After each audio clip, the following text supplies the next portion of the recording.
quand il y a un traumatisme, un gros stress, il y a la nécessité de mettre le corps en mouvement. Parce que si on ne met pas le corps en mouvement, c'est comme si on est mort en fait. AVS avec Philippe Robichon.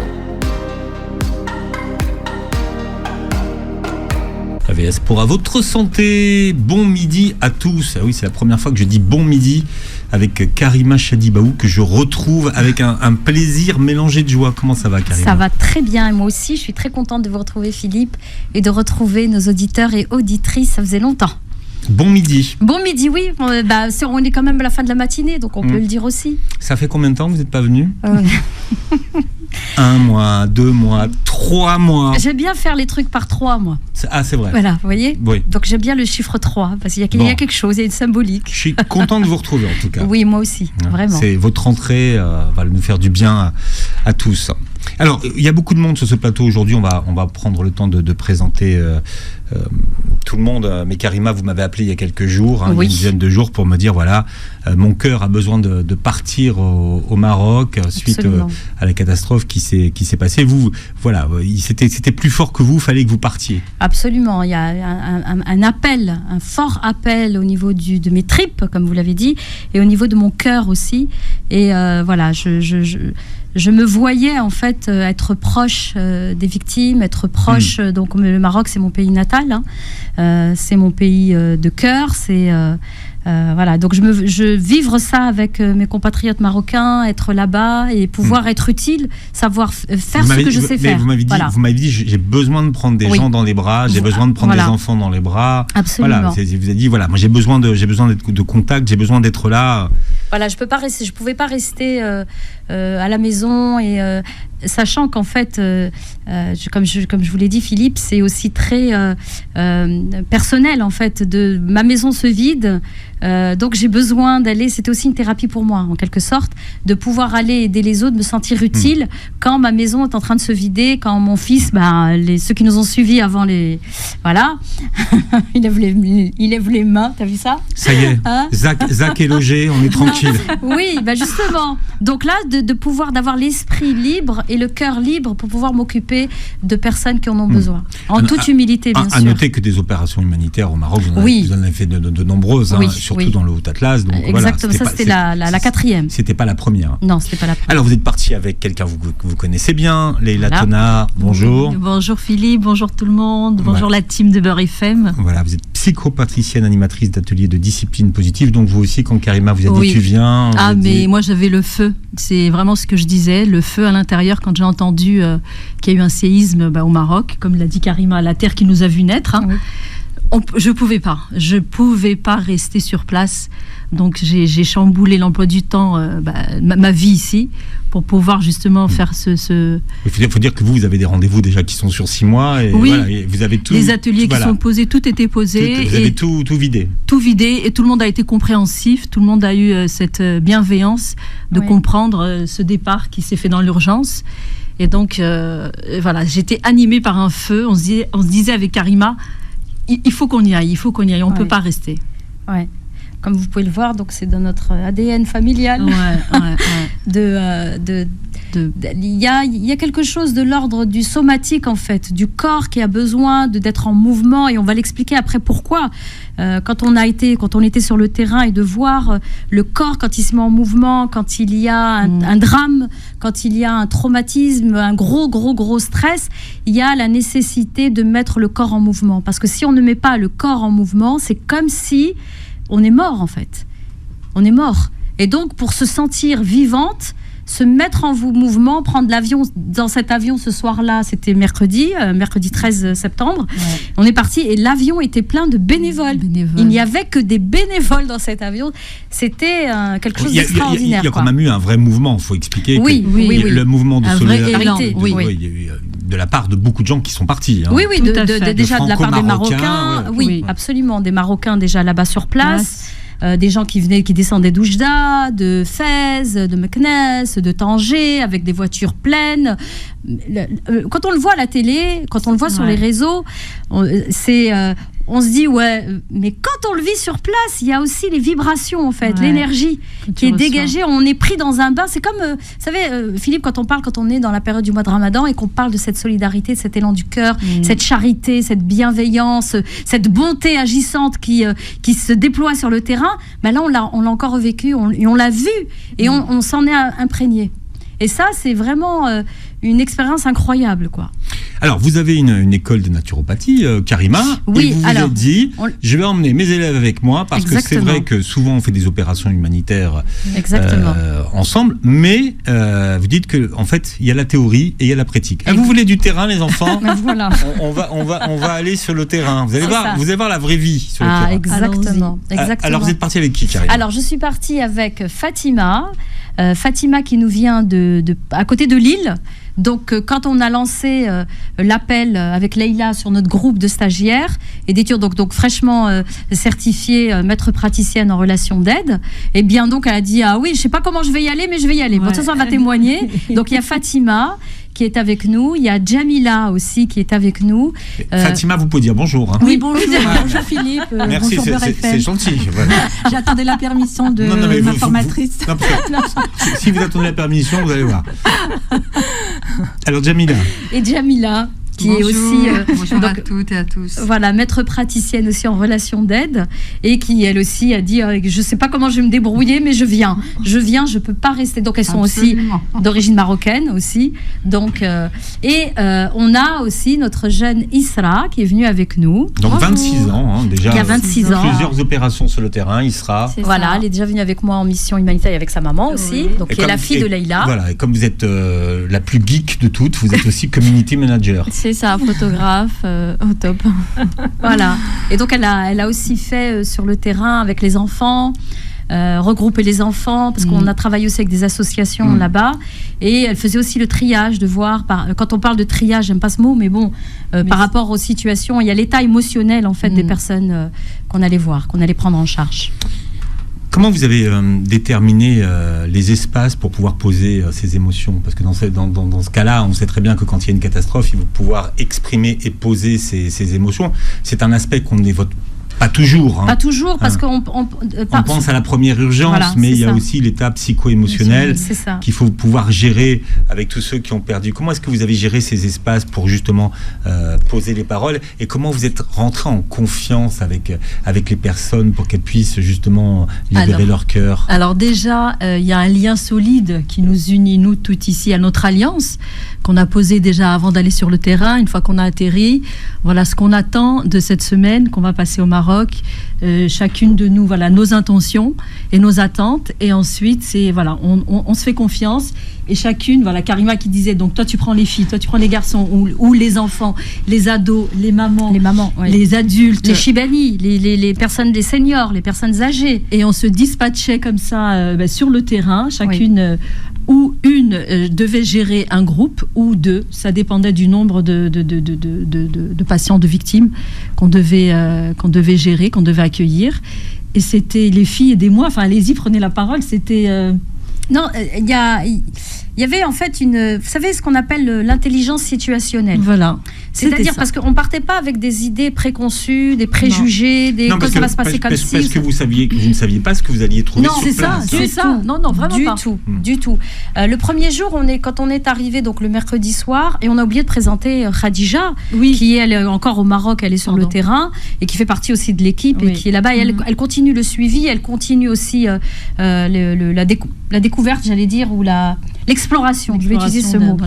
Les douars, l'exploration des douars pour voir les besoins et relever les besoins, parce qu'on est en lien avec des ONG, des liens en lien avec des associations marocaines qui sont là-bas sur le terrain, et donc avec lesquelles on leur fait un retour. Donc le premier jour, quand on est arrivé, donc mercredi soir, on s'est installé, on a créé notre alliance entre nous.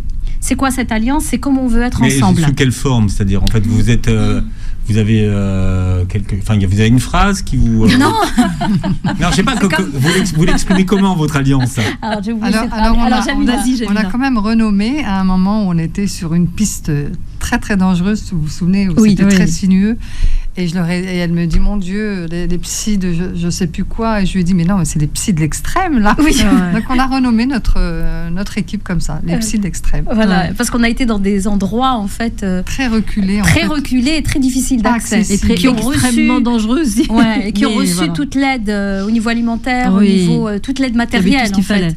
Et donc, nous, on s'est dit, on va monter aussi, on va rencontrer les personnes qui ne sont pas sorties ils sont sortis de leur maison, parce qu'ils n'ont plus de maison, mais qui ne sont pas sortis des tentes qui ont été installées depuis ce qui est arrivé, parce qu'ils ont peur d'aller à l'extérieur. Donc nous, on s'est dit, nous, on va aller les rencontrer. Donc comment on crée notre alliance, pour votre question, Philippe?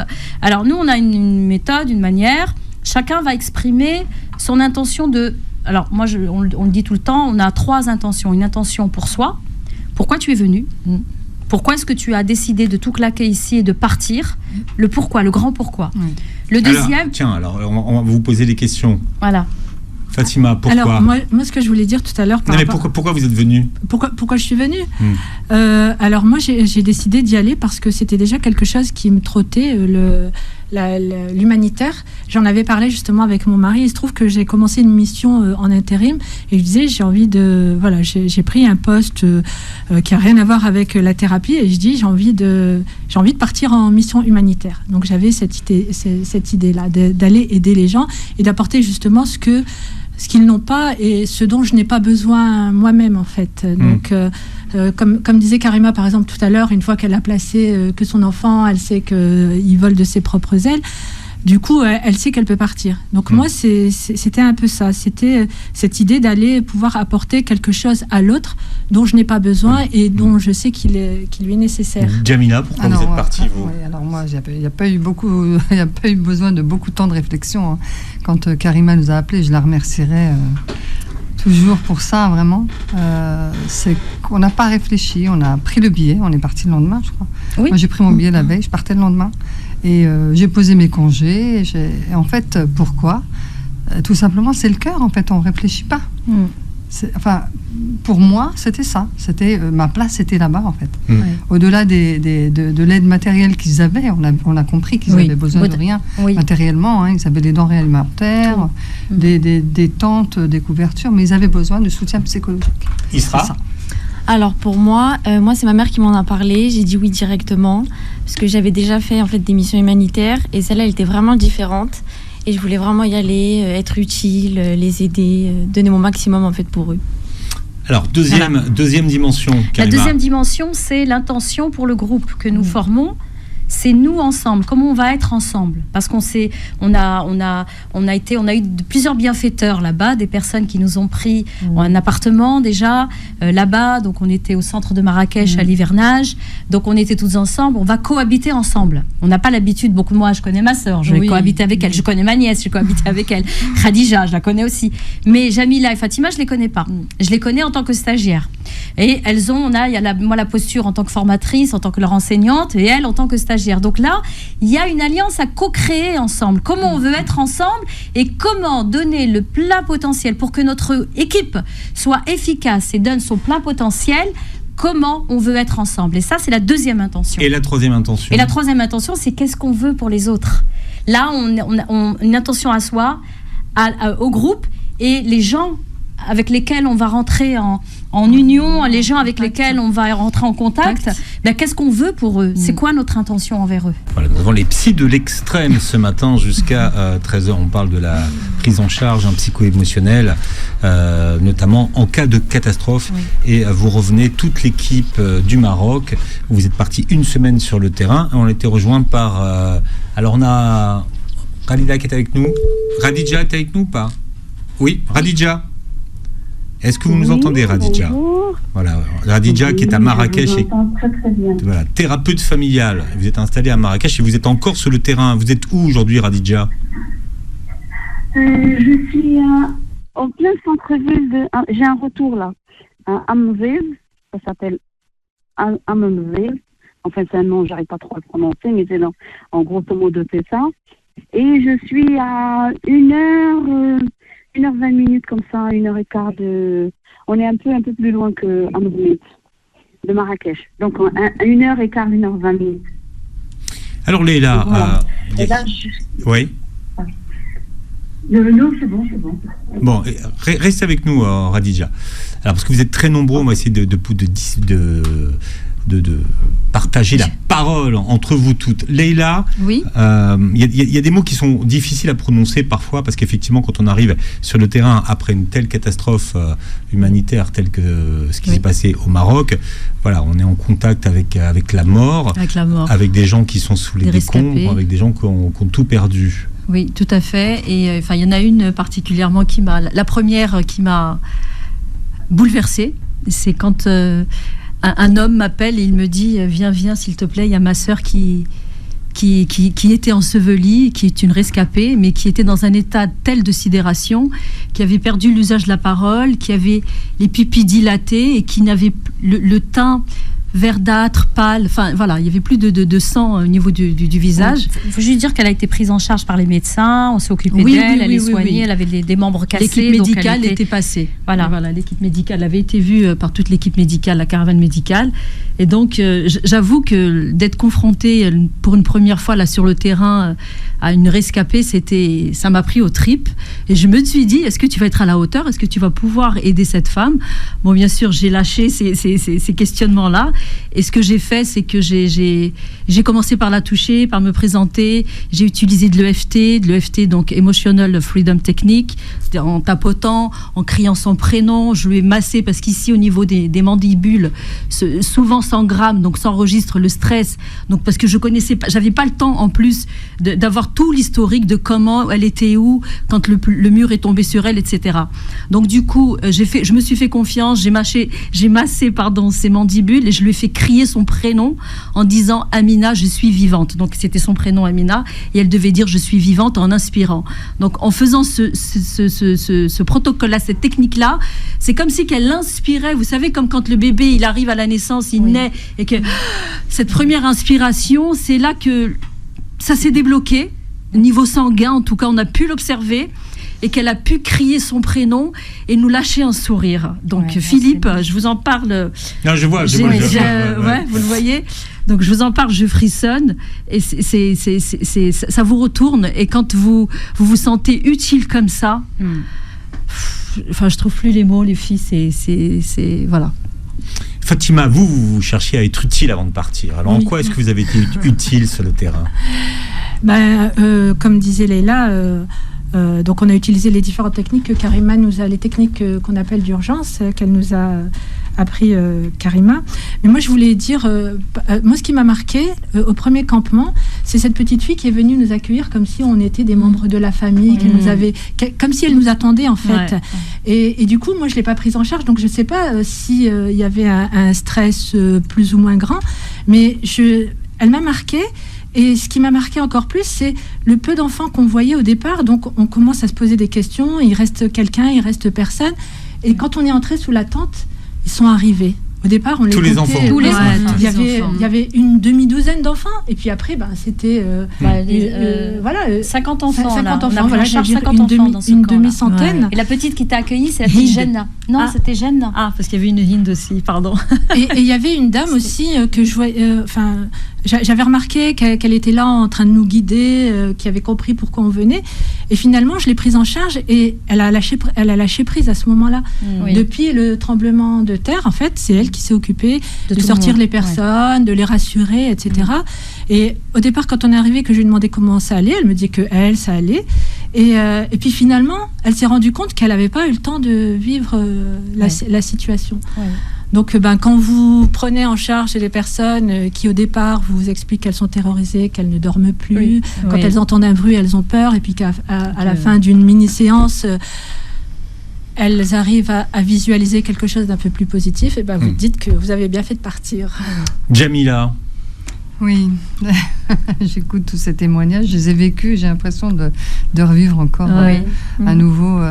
Moi, j'étais marquée par Karima, Leïla, Fatima, Isra. Vous vous souvenez, les deux personnes qui étaient ensevelies, qu'on n'avait pas retrouvées. En fait, on les a retrouvées à J+5, je crois, c'est ça.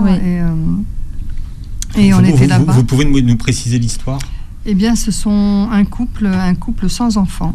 La dame était aveugle et quand il y a eu le séisme, Donc son mari, parce que c'est ce que nous disaient les gens de les militaires et les sauveteurs, ce qu'ils nous ont dit. Nous disaient que elle ne circulait pas sans son mari, en fait.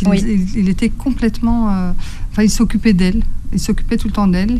Et on nous a dit que probablement, il a dû lui dire « reste là ». Et il est parti sortir ses bêtes. Donc, il avait des moutons, des vaches, etc. Et il voulait les mettre à l'abri, donc leur ouvrir. Et donc, ça s'est écroulé sur lui. Et elle, pareil. Donc, ils ne savaient pas, ils ont eu du mal à les retrouver parce qu'il y a eu, non seulement la terre a bougé et les toits se sont écroulés, mais pourquoi c'était... aussi dramatique, c'est qu'en hauteur, il y a des grosses pierres, des gros rochers. Et ces rochers-là sont descendus à nouveau écraser ce qui était déjà écrasé. Donc c'est pour ça que des corps ont eu du mal à être retrouvés. Mais en tout cas, les gens du douar, nous, on a à chaque fois, dès qu'on arrivait, on se présentait comme étant donc des citoyennes marocaines et qu'on venait aider, qu'on était dans le ilaj nafsi, c'est-à-dire dans la thérapie. Et les gens tout de suite disaient ah oui. Et on leur disait réunissez-nous toutes les personnes, donc les différents espaces, celles qui n'arrivent pas à dormir, celles qui sursautent dès qu'elles entendent un bruit, celles qui ne parlent plus, ceux qui n'arrivent plus à bouger, n'arrivent plus. Donc en fait on les a un peu répartis un petit peu comme ça. Mais je vais redonner la parole pour continuer. Je voulais qu'on reprenne Radija qui est avec nous et qui est encore sur le terrain. C'est vrai que le Maroc est sorti des radars, comme on dit aujourd'hui, donc c'est-à-dire que la période émotionnelle est sortie, alors que les besoins sur place sont toujours là.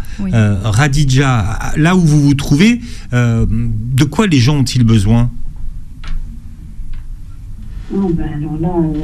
Là, on a dépassé tout ce qui est denrées alimentaires, c'est bon.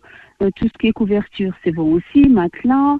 Maintenant, ils ont plus besoin qu'on les sort un peu de leur peur, qu'on les sort de leurs angoisses. Là, quand vous êtes avec... Là, je suis au milieu d'un campement où il y a à peu près un peu plus de 100 tentes. Donc, il y a des enfants, et c'est surtout les femmes qui sont très, très choquées, qui n'arrivent pas à reprendre une vie normale. Donc elles sont très angoissées, elles ont des réveils, elles se réveillent dans la nuit en sursaut, le moindre petit bruit provoque une peur et une boule, elles ont une boule à l'estomac. Donc voilà, c'est à tout ça qu'on a affaire. Et même si par exemple, moi je vois là, il y a d'autres psys qui sont sur le terrain, ils font ils regroupent les personnes, ils font une espèce de séance de libération de la parole. Vous voyez, donc c'est pas suffisant. Parce que libérer la parole, il ne faut pas oublier qu'en notre culture arabo-musulmane, notre culture méditerranéenne, on est baigné dans le partage déjà. Les femmes, elles se réunissent entre voisines, elles se mettent devant chez elles, puis elles sont là à se partager leurs soucis, à se partager. Donc, on a déjà ça. Elles parlent déjà. Donc, il n'y a pas une femme ici, ou un enfant, ou un homme qui n'a pas déjà raconté sa version de l'histoire, comment il a vécu, ce qu'il a ressenti, comment ça s'est passé, au moins une 20aine de fois, minimum. Donc, on n'a pas besoin de les prendre encore, de les asseoir et de leur dire, allez hop, on va vous faire parler, on va libérer un petit peu la parole. C'est pas possible. C'est pas comme ça que ça marche. Ils ont besoin de méthodes, d'impact. Il faut les sortir tout de suite de leur peur. Il faut que ce soit on est dans l'immédiateté. Vous nous direz, Radija, tout à l'heure, comment justement, quelles sont les méthodes qui ont de l'impact sur le terrain. Voilà, c'est le surnom qu'elles se sont donné, les psys de l'extrême ce matin, avec Karima Chedibaou qui est avec nous, Jamila qui est avec nous, Leila Tona qui est avec nous également, Fatima, et puis nous avons Isra sur ce plateau, et Radija qui est thérapeute familiale installée à Marrakech et qui est avec nous en direct depuis le Maroc. Il y a un village qui vous a retourné le cerveau, Leila? Oui, il y a un village qui m'a retourné le cerveau et les tripes, en fait. C'était viscéral. Alors, quand on est arrivé, je me souviens bien, les filles, rappelez-vous, parce qu'il nous a toutes retourné le cerveau, Philippe, ce village. Donc, il y avait le convoi militaire, il y avait les équipes médicales qui étaient sur place, parce que c'était un village où il manquait deux corps à l'appel. Deux corps à l'appel. Il manquait deux personnes. Et il y avait... On sentait dans l'air, dans l'ambiance de ce village, l'énergie. ça sentait la mort, le deuil, mais c'était encore très très frais. C'était très très frais. Et pourquoi, enfin moi en tout cas, pourquoi il m'a retourné le cerveau, c'est parce que dès qu'on est arrivé, donc on s'est présenté, on a été pris en charge par un jeune du village, Mohamed, qui vit à Casablanca et qui est venu donc revoir toute sa famille et qui a perdu son père. Perdu son père. Et puis tout de suite, donc il nous a dispatchés sous les tentes et donc il a commencé avec Karima. Elle a pris en charge un monsieur, Abdelrahim, père de 4 enfants. 4 enfants. Donc il est marié, père de 4 enfants. Donc, il a perdu tout le monde, sauf un fils. Donc, il ne lui restait qu'un fils. Sa femme est décédée. Ses 2 filles et un garçon. Il restait son autre fils. Et donc, là, je me suis dit, bon, là, accroche-toi, Leïla, il ne s'agit pas de toi, là, parce que je sentais que ça montait. Donc, du coup, on a été dispatchés comme ça dans les tentes et c'était que ça, Philippe. Quand on demandait à des gens, est-ce que tu as perdu quelqu'un ? C'était, j'ai perdu mon père, ma mère, mon frère, ma soeur, mon oncle, mon petit-neveu. Minimum 2 ou 3 membres de la famille étaient décédés dans le séisme. Voilà. Donc, c'est la puissance en fait aussi de cette capacité en fait de l'être humain. Quand il nous en parle, on sentait bien sûr la foi, beaucoup de foi et cette résilience naturelle, et de se dire mais comment tu te relèves après avec ça, comment tu te relèves après un séisme comme celui-là, avec un village décimé, avec les membres de ta famille, il n'y a qu'un seul survivant. On a eu aussi, on a pris en charge un frère et une sœur, leurs parents sont décédés, il restait que lui et elle, les 2 seuls rescapés, les autres membres de la famille, plus personne. Donc comment on fait pour se reconstruire après ça? Donc nous, on n'a pas la réponse, ça c'est clair, on l'a pas, mais en tout cas de se dire que de donner un petit coup de pouce à cette résilience naturelle, à la plasticité du cerveau, et on l'a vu avec les enfants, certains enfants, mais je me souviens d'un petit garçon, d'ailleurs j'ai une vidéo avec lui où il se lève, alors j'ai travaillé avec lui, il était terrorisé, tout le monde me disait lui c'est le peureux, il a eu peur de Zelzal, il a eu peur que la montagne lui tombe dessus, tout le monde se moquait de lui, puis je regarde, je dis mais vous moquez, il devait avoir 8 ans, on le voit sur la vidéo. Donc, j'ai utilisé les techniques que je connais. On a utilisé aussi un peu d'huile essentielle parce que le Maroc, c'est quand même le pays du cèdre de l'Atlas. Le cèdre, c'est un arbre bien enraciné dans la terre et qui s'élève dans le ciel et qui apporte, en fait, le fait de le sentir apporte de la stabilité et nous renvoie à nos racines. Donc, on a utilisé ces huiles avec ses enfants. Et ce petit garçon, à un moment donné, il me regarde, il me dit « Je vais te faire plaisir. » Je lui dis « Oui, vas-y. » Il se lève, il commence à chanter, puis il se met à danser. Dans toute la tente, je vais vous montrer la vidéo. Il est magnifique. Tous les enfants, j'ai dit « Waouh !» C'est énorme. Avec ce qu'ils viennent de vivre, on est à J+. Faut dire, on partagera la vidéo sur Beurre FM. Mais incroyable. On masquera les visages des enfants parce que je veux pas que les. Philippe, voilà, on floutera la vidéo. Mais il se lève et il commence à et dans ça. Extraordinaire. Incroyable. Et de dire, voilà, il y a des choses. Très simple, Khadija en parlait tout à l'heure, prendre dans les bras, serrer, dire tu es là, je te vois, tu es encore là, tu n'es pas parti avec les autres, la vie continue, et c'est ça, même si ça peut paraître des fois indécent de le dire alors qu'il y a eu tant de morts, de dire oui mais la vie elle continue, et les aider justement avec nos petits moyens bien sûr, mais de voir que même ces tout petits moyens sont quelque chose d'énorme, et pour nous et pour eux. Alors Khadija, vous disiez que la parole avait déjà été libérée, donc c'était plus de ça dont les gens sur place avaient besoin.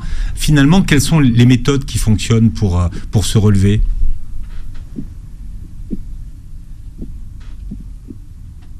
Est-ce que Khadija nous entend? Khadija? Oui, je suis là. Mais mais depuis tout à l'heure, j'avais de la musique. Non, on est en train de vous parler, Khadija. Je disais que tout à l'heure, vous étiez en train de nous dire que la parole avait été libérée et que donc les gens, ils n'avaient pas besoin de raconter une 22e fois leur histoire. Mais oui. Mais de quoi ils ont besoin alors finalement, d'un point de vue psycho-émotionnel? La parole de notre culture méditerranéenne, en opposition à la culture occidentale, nous la parole est libérée. On discute entre nous, on discute entre copines, entre femmes, on se raconte des histoires, même si on ne trouve pas les solutions, mais on se raconte, on se vide les unes sur les autres, d'une certaine façon, entre guillemets. Mais là, ce dont on a besoin, il faut que moi, j'ai vécu un traumatisme, j'ai besoin que quelqu'un vienne me prendre la main, qu'il me regarde dans les yeux et que je sente qu'il me voit, qu'il me voit, parce que je vais exister à travers son regard, parce que j'ai frôlé la mort. Donc, j'ai besoin qu'on me prenne la main, j'ai besoin qu'on me regarde, j'ai besoin qu'on sente, qu'on comprenne ce que j'ai vécu et qu'on m'aide à sortir de cette peur. Je vais vous donner un exemple tout simple. Hier, j'ai travaillé avec une jeune adolescente entre 15 et 16 ans. D'apparence, quand vous la voyez, elle rigolait avec les enfants, elle avait l'air normale. Une adolescente normale qui n'a subi aucun traumatisme. De loin. Comme je l'ai prise et qu'on a commencé un peu à parler, j'apprends qu'elle est orpheline. Elle a perdu ses 2 parents. La maison s'est effondrée sur eux. Elle est restée, elle et sa petite sœur. Donc, je commence le travail avec elle. Alors, au début, elle souriait, elle disait que tout allait bien, que c'était, que c'est comme ça, c'est le destin, ça s'est passé, on ne peut rien faire, et voilà. Tout doucement, à un moment donné, elle s'effondre, et je vois que ses yeux, elle part. Bon, on a des techniques. Elle part, et là, je comprends qu'elle a vu quelque chose. Elle a vu une image. Je lui dis, qu'est-ce que tu vois? Elle me dit, je vois mes parents. Et là, je lui demande, tu veux leur dire quelque chose? Elle s'effondre en larmes et elle me dit, je veux leur demander de m'excuser, je veux leur demander pardon. Je lui dis, pourquoi? Elle me dit, parce que je me disputais souvent avec eux. Et là, je ne pourrais plus leur demander. Alors, imaginez, la petite a vécu un traumatisme dû au séisme, la perte de ses parents, elle se retrouve toute seule, et en plus, elle doit se traîner cette culpabilité toute sa vie. Et il faut savoir que la culpabilité, plus elle grandira avec elle. Donc, si on ne traite pas ça, ce genre de choses-là, tout de suite, on a fait l'exercice, on en avait pour 10 minutes, un quart d'heure. Vous voyez? Donc ça c'est... ce que je veux dire, c'est que, voilà, si on ne traite pas ça, si on n'est pas dans... je sais pas comment je vais vous dire tout ça, moi. Écoutez, moi je pleure tous les jours, là, parce que... tous les jours, je suis touchée par la détresse c'est être des dans... gens. J'essaie de faire du mieux que je peux avec ce que je sais, ce que j'ai appris, en mettant plusieurs outils à ma disposition pour pouvoir pallier au plus vite et à soulager. C'est ce que tu es en train de décrire, Khadija, ce que tu es en train de décrire, c'est ce qu'on a fait, c'est être justement ce contenant. Être ce contenant où voilà. La personne, vous créez cet espace sécurisant parce que la terre a tremblé, ma maison qui est normalement un abri, elle s'écroule sur moi.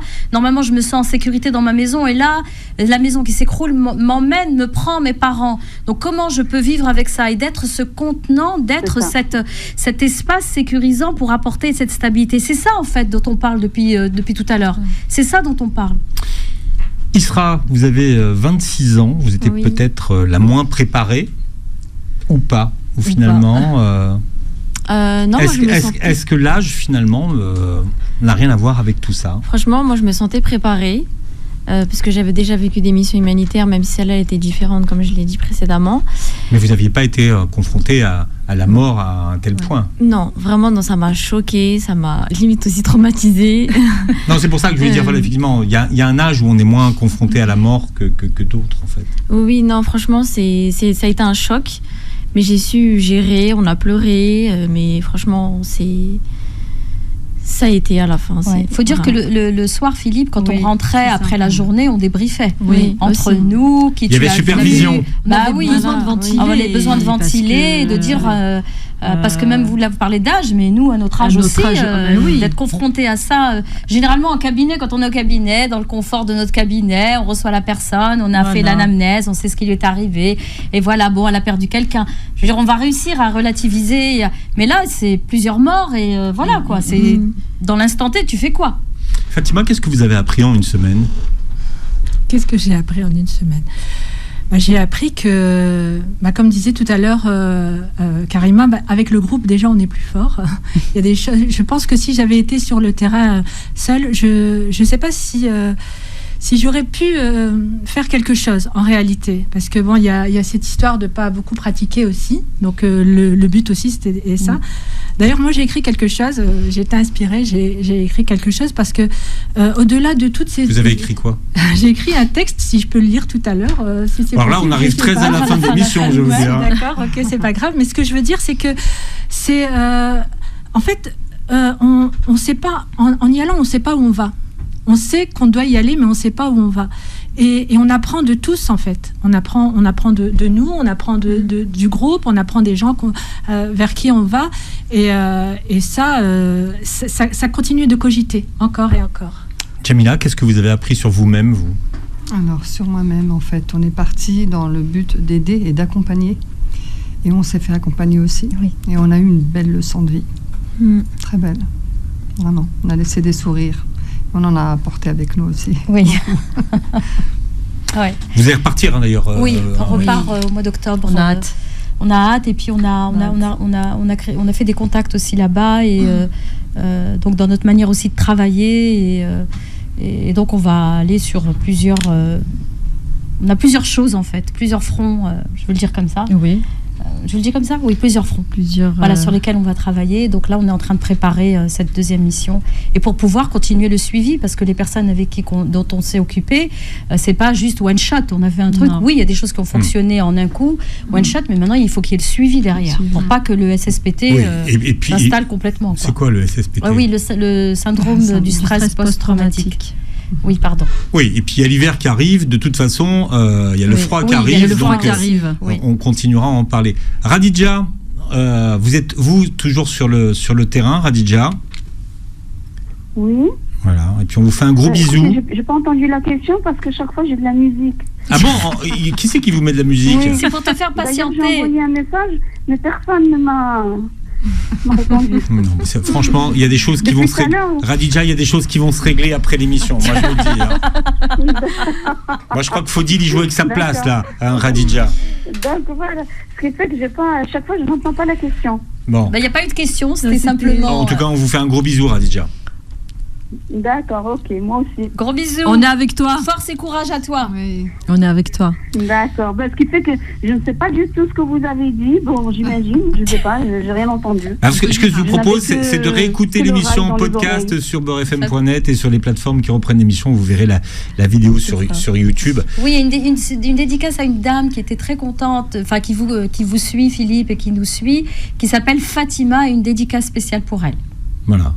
Et puis, alors on sera vigilant parce que c'est vrai que l'émotion, quand l'émotion retombe, qu'effectivement on oublie que y a l'hiver qui va arriver, qu'il va y avoir des constructions dures à construire, que les besoins vont rester sur place. Hein. On pense aussi à tous ceux qui sont encore sur le terrain. Il y a des équipes de psy qui sont parties cette semaine. Hein. Les deuxièmes équipes sont parties, là sont en train de partir, les groupes de médecins, qui sont là pour relayer ceux qui étaient là pour la première semaine. Absolument. Merci à toutes d'avoir été avec nous. Merci à vous, Philippe. Merci beaucoup, Philippe. Merci Radija, et passez une très belle journée santé sur Beurre FM.